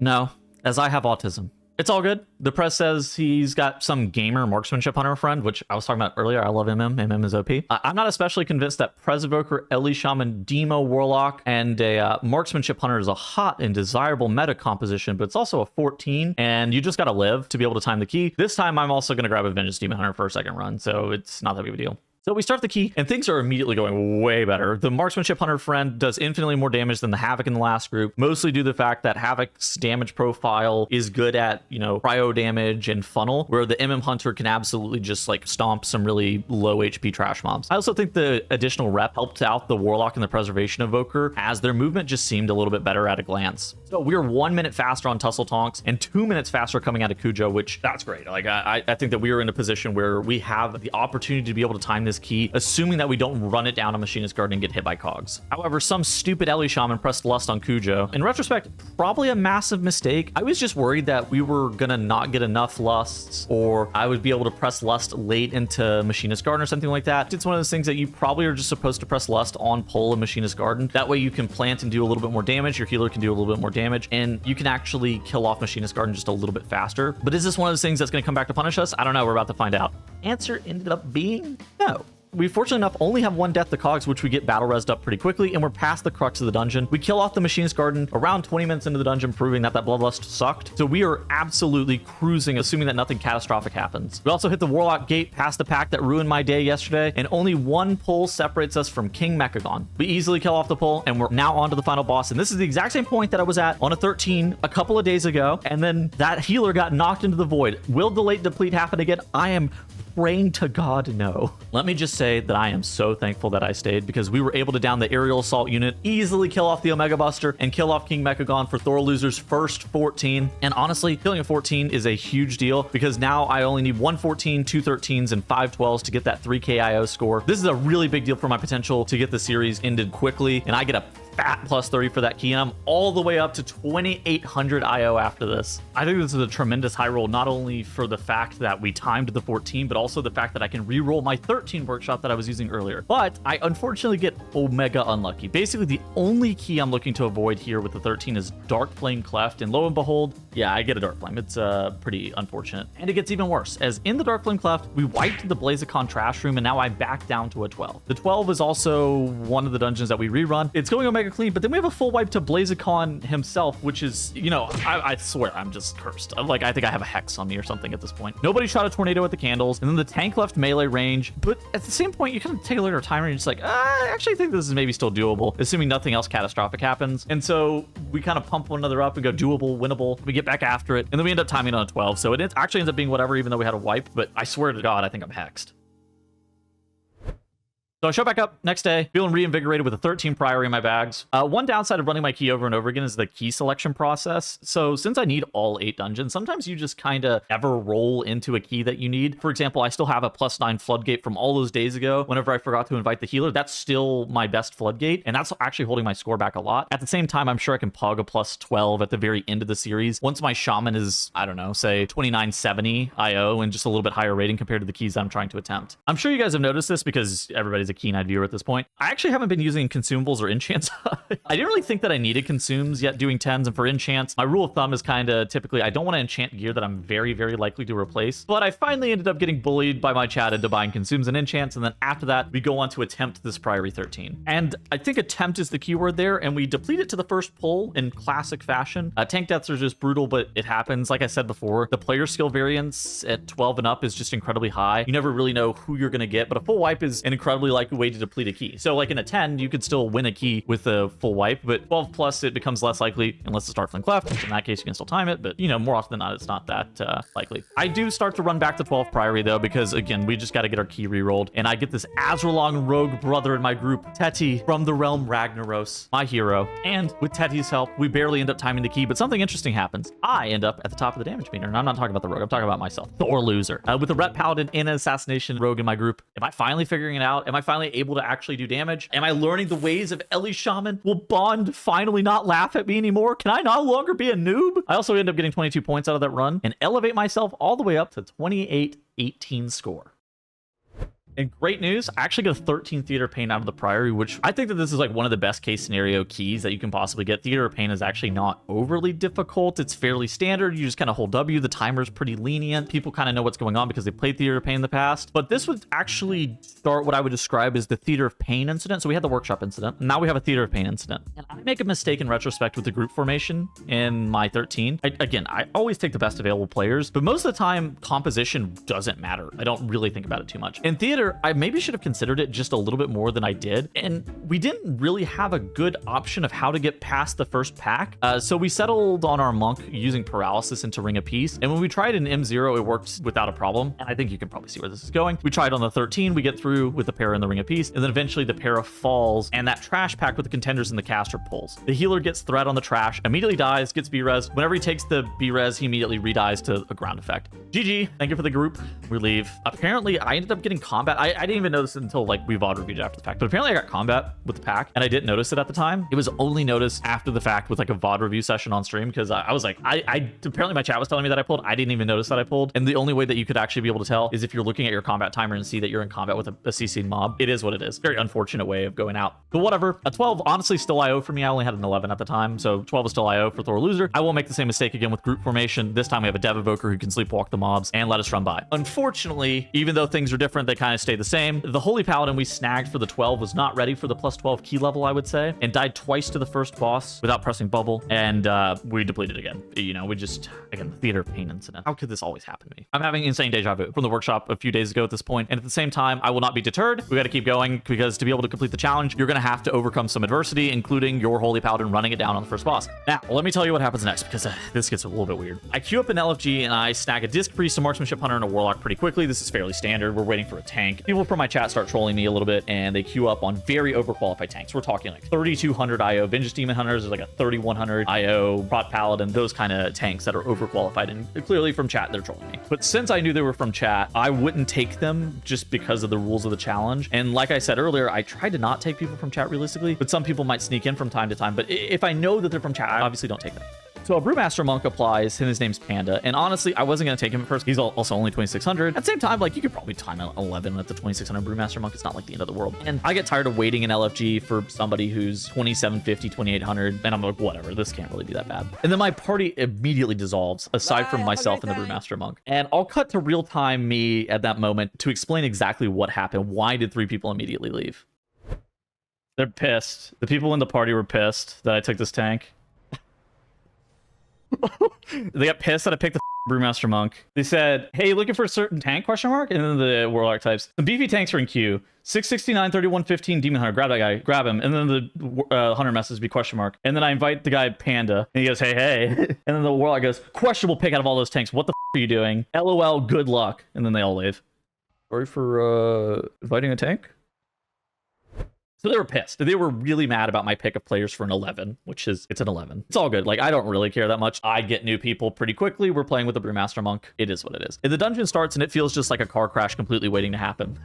Panda paralysis the contender and then rolls on by. I am just like stun locked in the moment, and I'm like, he's pulling, right? And I look at my chat goes, yeah, he's pulling. I'm like, okay, I'm just making sure that we all were on the same page, that he is absolutely pulling. And the difference this time is I actually know the pack is going to pull, so I can mentally prepare myself to kick the caster as it runs in, and I can prepare myself for what happens next. I put the ritualist on focus and prepare for the pull so I can wind shear it on CD. I see the para breaking, the pack is running in. Our Brewmaster Monk actually gets thrown on the pack immediately, and I wind shear this mob. 3 out of the 5 kicks that go off, I'm just wind shearing it. I also cap totem it and thunderstorm it on cooldown. I am 1v9ing this mob. It's one of those situations that I swear to God we would have wiped if I wasn't aware that that pack was going to pull. Also, taking a glance at the damage meter. Oh, what is even going on? My mage is losing to the Brewmaster Monk. This feels like a total disaster. Maybe the Hunter and the Warlock were right to just like flame me. We win the first boss, and honestly, our kill time on the first boss is not even that bad. Not even that big of a deal. I don't really care what happens. I just need to time the keys so we can make it back to 12s. I cannot be going back to 10s. If I go back to 10s, my mental is going to be shot for the rest of the season. We are also playing something that I like to describe as a custom route. We do the first pull in the Gorechop wing, and then we go backwards to the Kultharok wing. Like, I don't really know where we're going with this. Against all odds, though, we get through Kultharok, and we don't even actually end up having a death. I don't even care about the composition. Who cares who I bring? It's just an 11. So we go to the Zav wing, and we do what I would describe as the worst mini-boss skip attempt of all time. An attempt is a very generous term for what happened there. And then after that, we end up killing off the mini-boss, not a big deal, and we pull Zav. We wipe 20 seconds into Zav. My healer dies, then my other 2 DPS get owned by the circle on the ground, and just like completely over this entire day. Maybe the Hunter and the Warlock were right. Maybe I am an idiot. Maybe our fearless leader is not a fearless leader at all. But our fearless leader, Panda, he tries to rally the troops, and he types that we're good in party chat. And then he types the motivational quote of the run. I brew leave. I didn't even realize this in the moment, but this is the second time I've gotten an RPer in this series. I got Warwick, the Worgen DK, and now Panda, the Pandaren Brewmaster. I didn't realize that he was a panda prior to this. So we repull Zav and down him in 22 minutes into the dungeon, and I'm not going to lie to you. I think that there's like a 0% chance over timing this key. It's like maybe doable, but it's going to be really tight. At the same point, then I recognize that we did the Gorechop pull already, and so maybe there's a chance. Then somebody body pulls a gas bag, and I'm just like, my hands are in the air. It is completely over. Like, this feels just like this is not meant to be. This is not my day again. I'm literally going back to a 10. So we keep going, and I feel really bad about this entire series of events. I make the executive decision to lust Gorechop because I think that killing that boss faster and getting fewer waves of Leaper ads is probably going to be better than lusting Mordretha. In retrospect, I think I was probably correct. I don't feel great about the entire situation. We have 6 minutes and 30 seconds to do 2 bosses with travel time. But then something happens. We wake up and start blasting Gorechop, and we get Gorechop to 10% HP with 4 minutes and 10 seconds remaining. And I have a realization that this is maybe timeable. People in my chat are literally telling me, though, that I'm wrong, and I'm completely coping. And they're saying that the mage just healer damage, and that a 3 minute, 15-second last boss, and I'm coping. But at the same point, I brew leave. So we literally have 2 minutes and 57 seconds to kill off the last boss. Otherwise, I'm going back to 10s. That's kind of the situation that we're seeing here. I only have 1 Ascendance to press on this boss, but I can get 2 Storm Ellies. So I immediately send the first Storm Ellie on pull and plan to send my Ascendance with the second Storm Ellie of the fight. And so we're kind of chugging along, and it's going to be really tight. Like, looking at the timer, we are in insanely dire straits here. This is going to be really, really close. And a tragedy happens. My Ret Paladin gets ran over by the Clash as we have 1 minute to do 30% of the boss with my cooldowns coming up. This only costs us 5 seconds and death penalties because it's an 11, but I think that 4-manning this boss for 30% in 1 minute, like we need a 30% a minute, and the red is also our battle res, so nobody can get him up. So I send my Ascendance, but it feels kind of inevitable. I actually line it up with a Voidbound buff as well, allowing myself to get a lot more versatility and just an insane damage buff. And I just pray to God that it's going to be good enough to kill off the boss, but I have like 0 expectations at this point. I get Power Infusion, and I just full send this Ascendant straight into the boss, and we kill the boss in time 1 second under the timer. And I'm more hyped for this 11 than I was for timing the 14 workshop. I've had Mythic raid boss kills that have felt less satisfying than this. I am full of adrenaline and it's pumping here. That was a run for the ages, like absolutely insane run. He turned our entire group into brew levers, and so I'd like to shout out Panda of Duratan. Thank you so much for making me a brew lever. I end up getting a 12 floodgate out of this, and that would be a massive point swing for me since I've only timed a 9. Unfortunately, I can't always have good luck, and it dies how many other floodgates do. Big Mama killing off your healer, and then eventually you bleeding out. And I keep playing on. There's not really much else to really worry about here. Going back and forth, time and 11, deplete to 12, time and 11. Again, if I was a better player or on a different role or better at Ellie Shaman, I feel like I could probably have done more in this kind of series of keys. But this challenge has certainly had some ups and downs, and at the end of the day, there's just some keys that aren't winnable. Also, if I keep doing this thing where I gust a wind instead of pressing Wild Charge and pressing the wrong button, I'm going to just like slam my desk. And you can see it in the Rookery here. I just have this instant regret.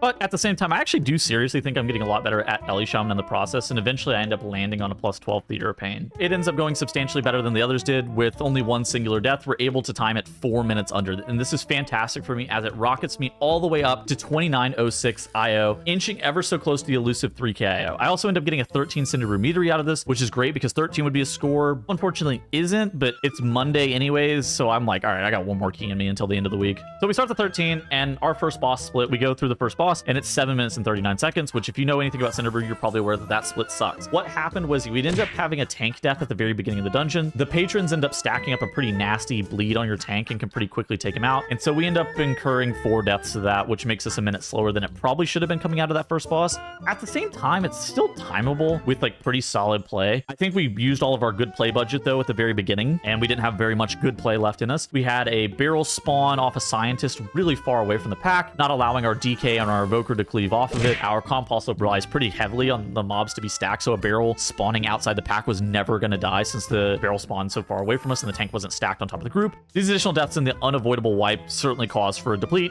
GG, see you next reset. So we jump into the second reset since my character's been created. I'm around 100 IO-ish away from the elusive 3k score. I'm still only 660 item level, but I get a nice new vault this week. I'm also wearing some 629 boots, and I can end up crafting over those eventually. But I'm a really optimized 660 if you really think about it. I'm the most optimized 660 item level Ellie Shaman you're ever going to see, and you've probably never seen a more powerful 660 item level Ellie Shaman. I'm sandbagging with those boots if you think about it. So I crack open my vault and I got a decision. The decision is basically a marginal upgrade on a shield that I've already crafted, a myth track shield, so it's whatever. The alternative is taking a chest piece that upgrades from pure track to myth track and catalyzing it for tier. Now, if the editor would be so kind as to roll what I said earlier about my catalyst situation. But at the same point, I've decided to slam my catalyst charges on even champion track gear, which might come as a little bit of a surprise. The thought process behind this is kind of simple. I'm unlikely to actually be upgrading gear past 658 over the course of this challenge. The challenge is basically just to get 3k as fast as possible, not yielding the most power long term. And like the only way that I could reasonably get punished is if I have to take a myth slot tier piece next vault and I no longer have the catalyst charges to be able to put on the piece. But like, I don't think that's going to be relevant in the future. I'll just remember that in the future. Yeah, so I'm not very smart, as it turns out, and I took a vault that actually wasn't an upgrade since I didn't have enough catalyst charges, and yeah, that was pretty bad. I also low-rolled my key that I got out of my vault, so this is actually the worst-case scenario for a reset. I actually got nothing out of the reset. Whenever I said I low-rolled my key, I got a 14 workshop. There could have been any other key in my vault, literally anything else, but workshop showing up again is a tragedy, and quite literally the worst possible case scenario, the only thing that could have been a downgrade. This is also the point where I've decided that I'm no longer going to be macroing Tempest and Chain Lightning together, and I want to have better control about when I'm using my Tempests and getting the instant cast Chain Lightnings and being able to spread Lightning Rod more efficiently. Bond also got on my ass a little bit about it being a pretty big DPS loss, so it was time to change some things up. My reset also gets off to a really sad start, depleting both the 14 and the 13 workshop. Dude, this key is just completely cursed. And I have basically nothing to show for the reset at all. I don't have a 14 level key, don't have anything from my vault. But fortunately enough, we do end up finishing the 13 workshop, which allows me to get a new 12, since some of the 12s are still an upgrade for me. It's not the worst thing ever, but the 12, it ended up being kind of lucky. It was a Rookery, which Rookery, I needed it for score. The first area of Rookery is by far the hardest, with spam casting Thunders, weird group-wide damage from Void Riders, and Storm Rooks that I would describe as sucking you off. It can be actually a pretty difficult area. Unfortunately, we pretty quickly have a death to the second pull of the dungeon. The Storm Rider's single target damage with the Void Rider AoE takes out our Disc Priest. Basically, you have to like PS yourself, Power Word Barrier, or press like an A and Z, or use any of your group-wide externals on that kind of thing. This is tragic. But even with that death, we actually don't have a full wipe, and we're actually able to recover, and we're able to get through the first area. Early on in the series, I was really bad about not kicking on CD, but let me just say, 12-second wind shear, especially for somebody who's kind of getting into the swing of things and pressing it on CD, and 30-second thunderstorm cooldown is really, really OP. Kicking on CD allows me to really lower the group DPS taken by the mobs, and then we end up making it onto the first boss, and this actually does feel timeable. It doesn't feel like we're super in control of everything that goes on, but for too much longer, we have a decision to make as to where to lust. Teams tend to play the double Void Diffuser with the double Oracles and the double Crushers. This is an absolutely terrifying pull, but our tank has a better idea. He thinks this is a 12.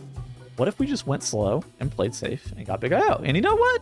This is a terrific idea. It allows us to make it to the second boss, and we lust a trash pack that's a little bit smaller than what you would normally lust just to get it on CD. By making it to the second boss without being completely dead, this allows us 12 minutes for the final area. 12 minutes for the final area should be more than fine, assuming that we don't like 5 phase or 6 phase the last boss, or have any tank deaths to the trash potentially. And fortunately enough, there are no Void Stone incidents, and we make it actually to the final boss of the Rookery. Voidstone Monstrosity is kind of a weird fight, and there are a couple breakpoints for killing the final boss. There is a 3-burn strat, a 4-burn strat, or a 5-burn strat, and we basically need to avoid the 5-burn strategy, and we are totally chilling with 530 remaining. That allows you to 4-burn and be totally clean. There's also an interesting question about where we're supposed to be pressing the Bloodlust. I am the Lust holder in this group, and I recognize that Execute for our Arms Warrior and a really late Ascendance for me is probably going to be the best possible option. And so we hit the first burn, we don't press Lust, and we get the boss to 80%. It's not great, but I've seen worse, and I think that if we press the Lust here, we only would have gotten the boss to, let's say, 75%, and that would have been completely terrible. The second burn happens, and we actually end up getting the boss all the way down to 54%. So that's where everybody ended up pressing their offensive CDs. And honestly, 54% second burn is not bad. The third burn happens, we get the boss to 27.5%. Realistically, we only needed the boss probably around 33 to 35% to be doable. So the fact that we're at 27.5, basically avoiding any deaths, we totally okay. We press Lust, we get Execute, and we full send this boss all the way to the Shadow Realm. We kill him 10 seconds into his 20-second burn, and it's a fantastic 24 points for old Thorloser, and that propels me all the way up to 2930 IO. Just to skip ahead a little bit, I narrowly deplete the 13th Theater of Pain. We're 2 minutes over, but it was a whole 12 deaths. I also end up depleting the 12 Priory that I get out of that 13th Theater of Pain by 49 seconds because we ended up missing count. So I end up getting an 11 Dark Flame Cleft out of that Priory. I +2 it off stream. I actually didn't really play that much off stream, probably like 3 or 4 keys total. And then I show back up on day 13 with a nice 13, and I'm ready to game. Almost 2 weeks since the challenge has started, and I'm ready to end it today. Like I should have ended it yesterday, but I'm ready to end it today. And so you might ask what 13 I got out of that. Cinderbrew Meadery. The 13 Cinderbrew Meadery would be a tremendous amount of score for me and set me up quite nicely to finish the challenge today. I also high rolled, getting a very qualified 3100 IO Brewmaster Monk for the Cinderbrew Meadery, who needed the 13 Cinderbrew to get all his resilient 13s. This is like massive. Like I know Brewmaster Monk allegedly sucks by the community, but Tank is by far the hardest role in Mythic Plus, and getting somebody who is, in my opinion, overqualified for this challenge to be able to kind of do this, get all of his resilient 13s, and in the process helping me out in my 13, this just seems like a dream scenario.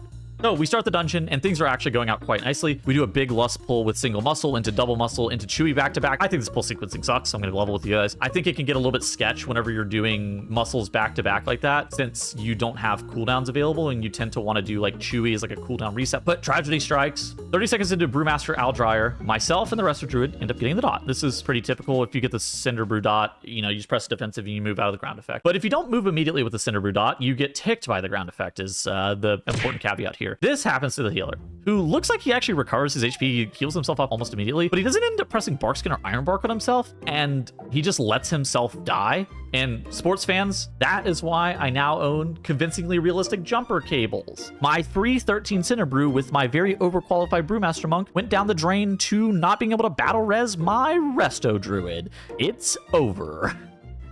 So, drop the key to an 11. There's still a lot of 12s that I need, and it's like not that big of a deal. I actually get lucky, and we slam that 11 Cinder Brew, and we +2 it, and that allows me to get another 13 priority attempts. Dude, I swear I'm in priority prison. And this is honestly the first key of the series. I had some toxic asshole in my group. So we do the priority first pull, and we have a singular death, as you do. But the key is still super timeable without death, not a big deal. We move on to the second mini-boss of the dungeon, and my DK kills himself to a Blood Beast proc on the Reflect Shield. It happens, whatever. And then the next pull is a little bit ambitious, but it's doable. It's actually double light spawn with Tainer Dual Maul coming in late. Realistically, the hardest part of this is the damage intake from the purification beams and making sure that you have enough kicks and CC to deal with the quad caster part of this pull. The casters don't have that much HP and they should die off quickly. And then as long as you don't heal Tainer with the light spawn bursting light AoE heal thing, it should be fine. So the pull starts and everybody kicks except for the Warlock, not kicking. Paladin and myself get targeted by Purification Beams, and the Paladin dies with a combination of the Purification Beam with one of the Priest's kicks going off. For context, there's only one Priest, which is a spam caster mob, and 3 Conjurers, the mobs that will cast occasionally, but then they'll cast a 3-second long Flame Strike cast pretty frequently as well, so you don't have to kick them as often. It's an unfortunate death, but it's not even that big of a deal. So we slam down the Silent Sigil, we get the healer B-resed, and it's not even the end of the world, and we stop the mobs from casting for a couple seconds. The pack is literally 10 seconds away from dying, and our Paladin dies again to standing in Tainer's Ember Storm. I'm not even gonna lie, it's a bit unfortunate, but it happens. I've seen so many depletes in my days that nothing phases me anymore. So then the Warlock and myself end up dying to the Purification Beam, and the Warlock starts typing. He immediately starts critiquing the pull and calls the tank stupid.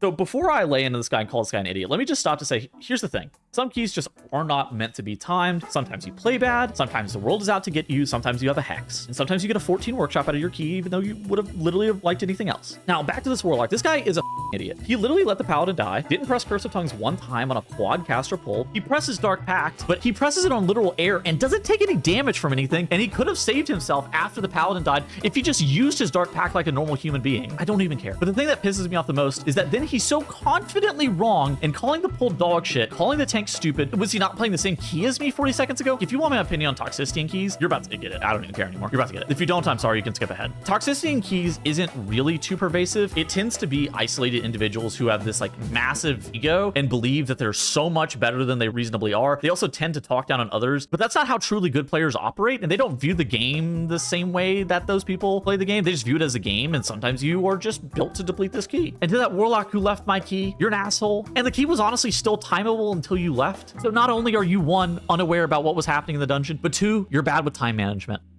Anyway, everybody's a dice roll and we queue it up again. We just gotta go again. I just can't be dwelling on the past. Now here after getting after that Warlock, I would like to show you the Tettle's Grief of the series. So if you thought that Floodgate was bad, I think that this was most certainly terrible for a completely different reason. I think that individually, this is by far my worst play of the series. Basically, accidentally body pulling those sharpshooters immediately wipes you, and we still end up timing the key with 8 deaths, but I hold myself to a higher regard than the rest of the people that I normally end up playing with, and I expect to be able to play better than accidentally body pulling sharpshooters and completely wiping our group. Like, I gotta be better than that. But yeah, we time the key, and against all odds, I actually get a 13 motherload out of that key, so I start mathing this out. I'm like, okay. Normally, you don't want to get too attached to the possibility of looking to gain IO, but I do this thing sometimes, which is probably not great for my mental, where I'm like, holy moly, that would be so much score. And I could end the series today if that motherload goes well. I also finally remember to craft my boots. Literally forgot until now. And so motherload as a dungeon, if you played it at all this season, it's pretty simple. If you hold W and don't wipe, you end up timing the key because of how lenient the timer is. And we make it through the coin-operated crowd pummeler with no issue. A lot of people wipe to not kicking the bombs into the boss. Thank God we didn't have that problem. We slam Azarok, no issues there. And then we easily dominate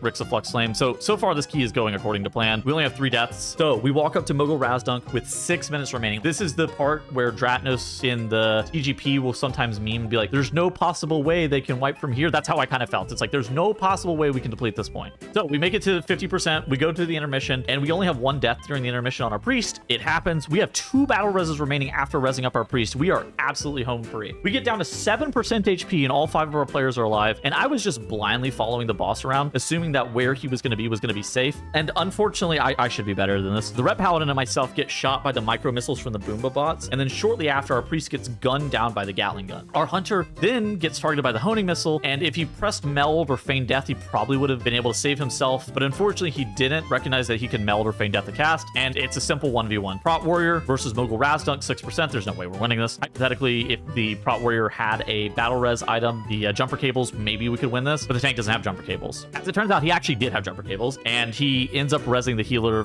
45 seconds after we have died. And the healer, he takes the res because the tank actually, warrior tank, can't just solo heal himself through Mogul Razdunk. Immediately dies to the honing missile, and this is my honest reaction as I lost 40 points.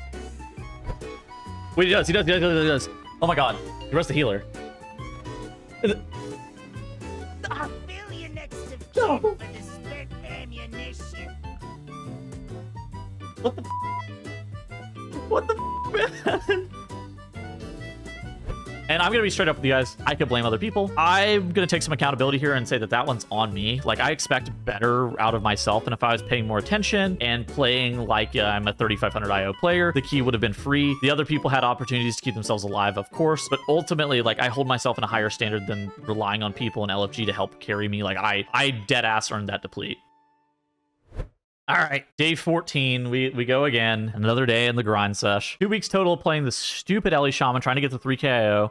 Stupid. And I show back up, and we start off on a strong Motherload 12. Like, wonder where I got that key from. And we make it to the coin-operated crowd pummeler, and the worst case scenario happens. I kind of alluded to this earlier. We miss a bomb. The bomb spawned outside the room, and I didn't recognize that it spawned outside the room until, like, pretty late. I sprint over there to kick it, but miss it by probably 3 yards. If the boss was just, like, a hair closer, it probably would have contacted the boss. But fortunately enough, apparently the bomb doesn't one-shot an entire group on a 12. And then we win the boss against all odds. And moving forward, we have 5 deaths going into Mogul Razdunk. 7 minutes remaining. Only a full group wipe could stop us. We also additionally have Bloodlust for good measure. Having learned yesterday, I've played this fight completely different. Instead of trusting in my tank to know what's going on, I'm looking at the Boomba bots to make sure that I'm in a safe spot at all possible. I'll also stand on the safe spots just to make sure that I'm never having the possibility of just like dying to something stupid. That's honestly the optimal way to mitigate group RNG and making sure that I can B-res somebody if something bad happens. Also, as long as I don't die, nothing else really matters because we have so much time left. So we win, and I capitalize and get 28 points, and I'm all the way up to 2961, and I'm very, very close to finishing out this series. I'm 2 potential keys away. And good news, we actually get a plus 13 rookery out of that Motherload, and if I can time the rookery, I will only be 1 key away from finishing the series. This is like massive. So there we are, Prot Warrior, Disc Priest, Unholy DK, and a Marksmanship Hunter. Again, not the most meta comp, but we also do have a fat physical comp for our DK and Hunter, which is, I think that's pretty valuable. And we start the first pull, and I forget to lust like an absolute noober. Whatever, we end up lusting second pull of the dungeon. Probably not that big of a deal. We clear out the trash, which is honestly the hardest part of this first area. With the thunders and whatnot, that area is brutal, and we make it to the first boss. And unfortunately, our tank dies at 5% HP on the boss. The boss immediately turns and starts hitting the hunter who has threat. Hunter jumps in the hole, which snaps the boss into the hole, evading out the boss. Hunter gets meleeed, dies. DK reses the tank. Now I have threat on the boss. Boss snaps out. Tank taunts the boss right before the boss beats my ass.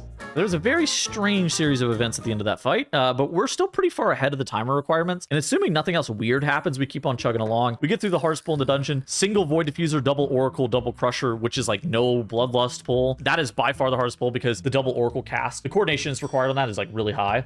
And at the same point, if we were able to do that, we should probably be fine to finish off this dungeon or at least see to the last boss. Now, it wouldn't be a really good Pug series if I didn't get a DC. And right as I'm getting my hopes up, our DK DCs. I think it's the first DC in the entire series, which is really, really unlucky. And so we finish out the pack and we're like, well, it's still winnable if he comes back.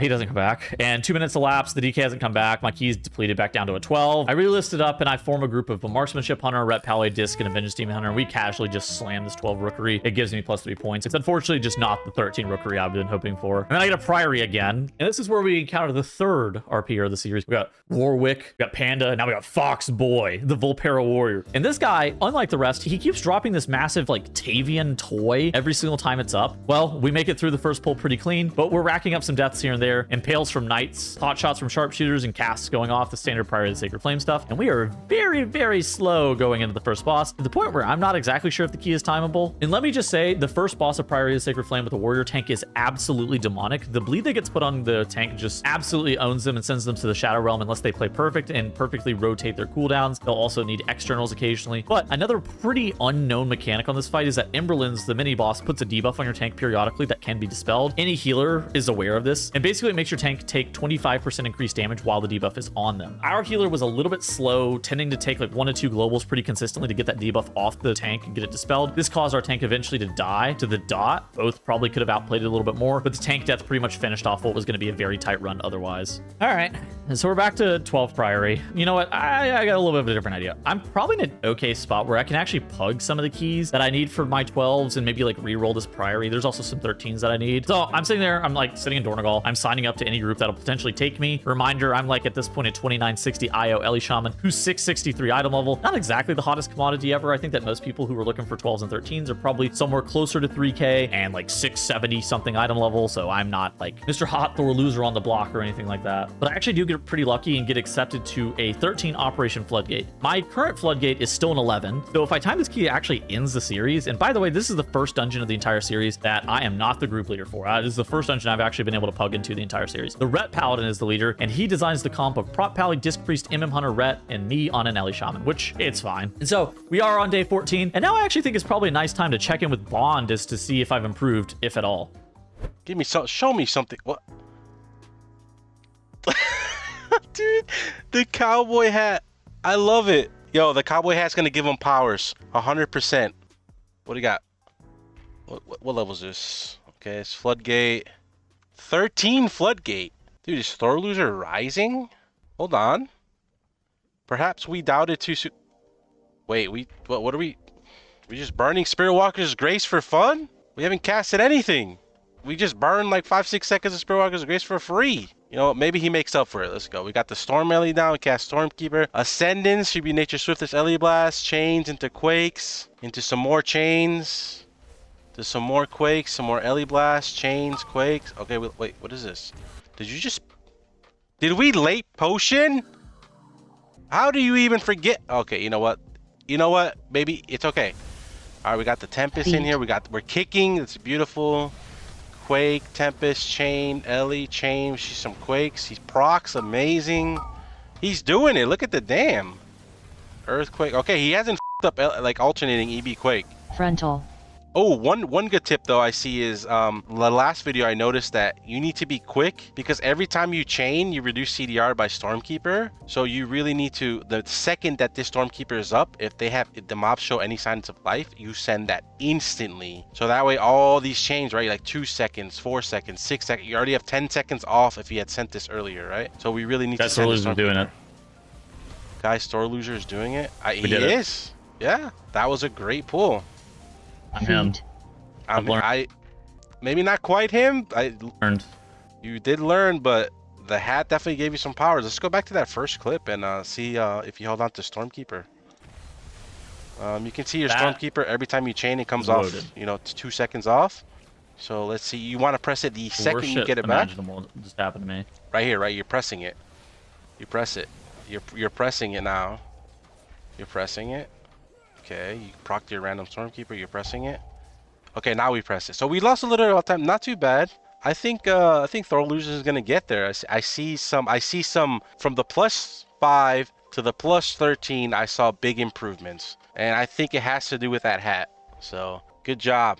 Keep on keeping on, Teddles. I believe. I have absolutely no idea what he says, so hopefully he says some nice things.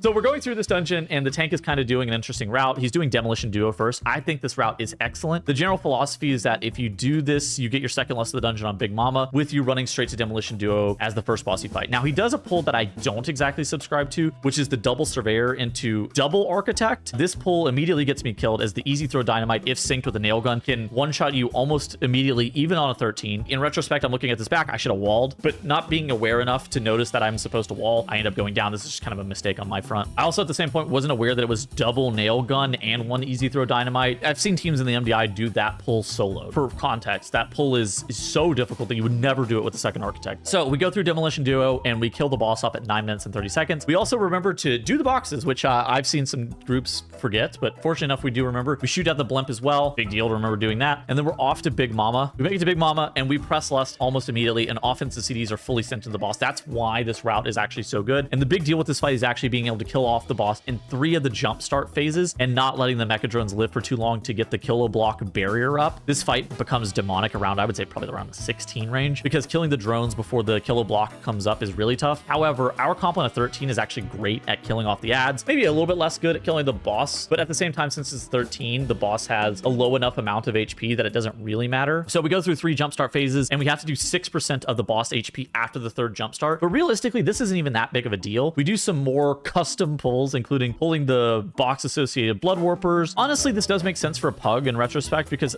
believing anybody's going to be able to do a box skip and a pug is just like, this is poor planning from a tank. So I actually don't mind the route aside from that double architect pull. Now, the next hard part of the dungeon arises. This is Swamp Face. This fight sucks. The group HPS check is actually quite high, and if our disc priest isn't super prepared, we can pretty easily wipe to this guy. We do have double paladin, so our word of glories from our both prot paladin and rep paladin should be pretty high, and you get a lot of group utility whenever you have that kind of stuff. You'll also normally lust around halfway through the boss whenever bloodlust becomes available, but the first 2 minutes or so of this fight are really hard. At the same time, I want to say our disc priest did a great job. 10 out of 10, no notes.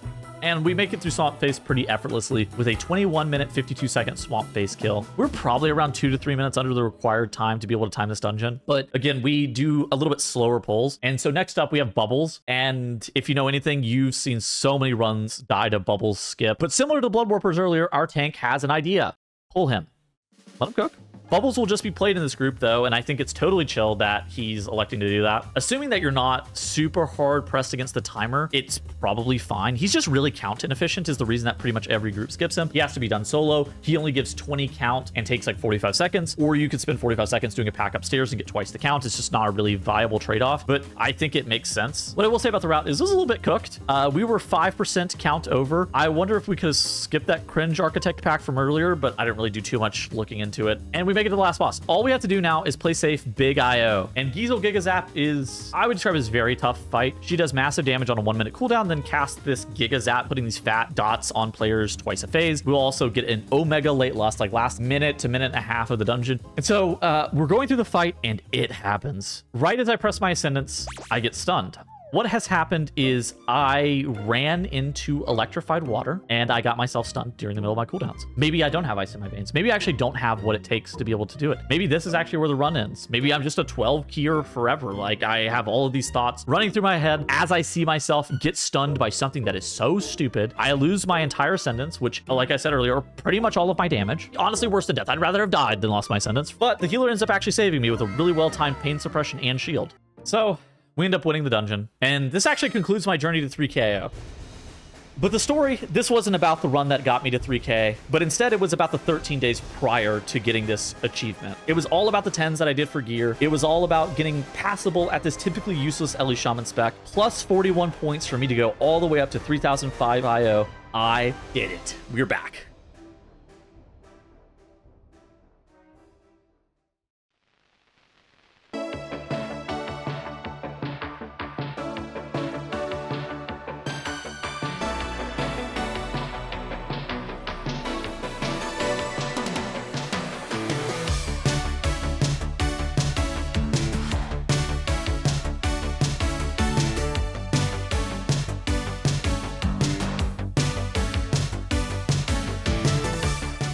$74 keys. It took me 74 keys to get 3K IO, all the way from a fresh character over the course of 53 total hours. Out of my 74 keys, 40 of them were in time, which is actually crazy to think about because I had like an 80 to 85% success rate after I did all of my 10s. Almost all of the 34 depletes happened from the 12 and above range. For those who are asking, my by far most depleted key was Priory of the Sacred Flame. Workshop was the other key that I depleted second most, which, you know, it makes sense as to how many times I had to play both those dungeons. And if anything, this challenge just taught me that my theory about always listing my own key was probably the most successful option to see good results. I think that I tend to agree with that, having played it out. I know most people only have a limited amount of time to play on a per week basis, and depletes are seen as like major setbacks, but I would have spent far longer waiting to get accepted into groups instead of constantly listing my own key and being a little bit more flexible in what I was doing.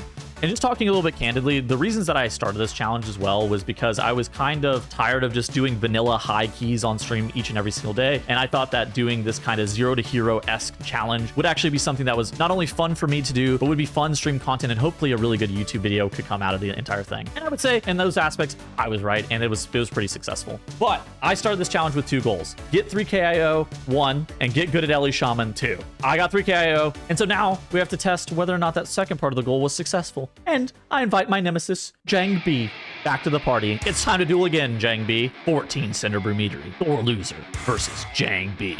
So I open up in the Cinderbrew Meadery. I'm absolutely blasting the trash. I used to be really bad at Ellie Shaman spamming Earthquake only, but now my opener is simple. I SK into SE into ASC, I NG my EB into instant cast CLs over and over again until I hit 60 MS, then I'll EQ, all the while spinning TMP procs and getting instant cast CLs. I also make sure to BL on pull for big HASTE. Then the plan is simple: alternate EB and EQ for maximum EOGS value, just like Bond said all those days ago. We have learned not only the rotation, but Ellie Shaman speak, just as they wrote on the tomes of the Rosetta Stone all those years ago. Arcane versus Ellie is pretty simple. I actually have to out DPS him on AoE far more than he can out DPS me on single target. I'm an uncapped AoE spec, and he has a 5 target cap on AoE with way better single target. And it's kind of this situation where if we're even going into a boss, I'm probably going to be losing. And we are even going into Brewmaster Aldryer, and that's pretty bad. But so yeah, just let me say, I full send it on his funnel. He's like 20 seconds away from Arcane Surge, and I just absolutely crap on his funnel. I fully send my Ascendance into AoE, and I peak at 10 million DPS. And we kill off the first boss, and that takes us to the Bank Buzzbee wing with me around 600k DPS ahead of Jangbi. This is looking inevitable for me. But at the same point, if I die, it'll be a complete choke. At the same time, I do a hate watcher test where I ask the chat to type 1 if they're hate watching. And the hate watching, let me say, it is in full effect, and they're praying for me to lose to the people's champion, Jangbi. After the Bank first pull, we backtracked to IPA. We did that pull in the Bank wing for Bloodlust timing. It makes sense whenever you're looking at it like that. I want to also be the first to say that Arcane plus Ellie might be the worst comp in this planet for killing the barrels in Cinderbrew Meadery, so our warrior's gonna have to do a lot of the heavy lifting here. Fortunately enough, the failed batch does not go off. Our warrior's doing as much damage as he reasonably can to them. Unfortunately though, Tirithal does end up going down to white swings from the trash mobs. I try to kite out the pack, but the end result is kind of still the same. We end up having 5 deaths, but the key is honestly still timeable even with these deaths.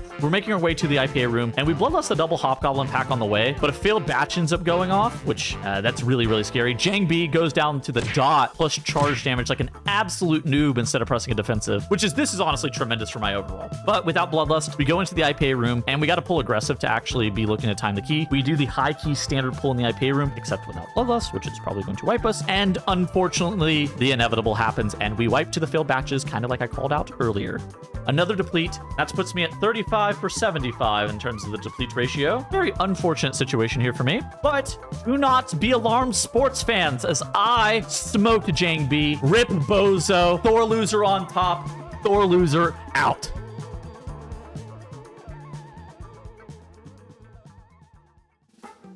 All right, so GG's. I want to say thanks to everybody who ended up watching this video. I basically just tried this series as something for fun on stream to get away from streaming vanilla high keys every single day. And the series turned out super fun, and it's certainly something that I would probably consider doing again in the future, depending on how well this video does. So make sure you please like and subscribe to my channel, as this video took over a month to make in total, maybe even longer, depending on how long this takes to get edited. If you guys enjoyed this kind of content as well, make sure you come over to my Twitch page where I stream pretty frequently. And if you really enjoy the content, throw me a prime as well, because I got to recoup some of the money that it's going to take to pay for this video. I hope you guys really enjoyed the video, and I will see you guys in the next one. Goodbye.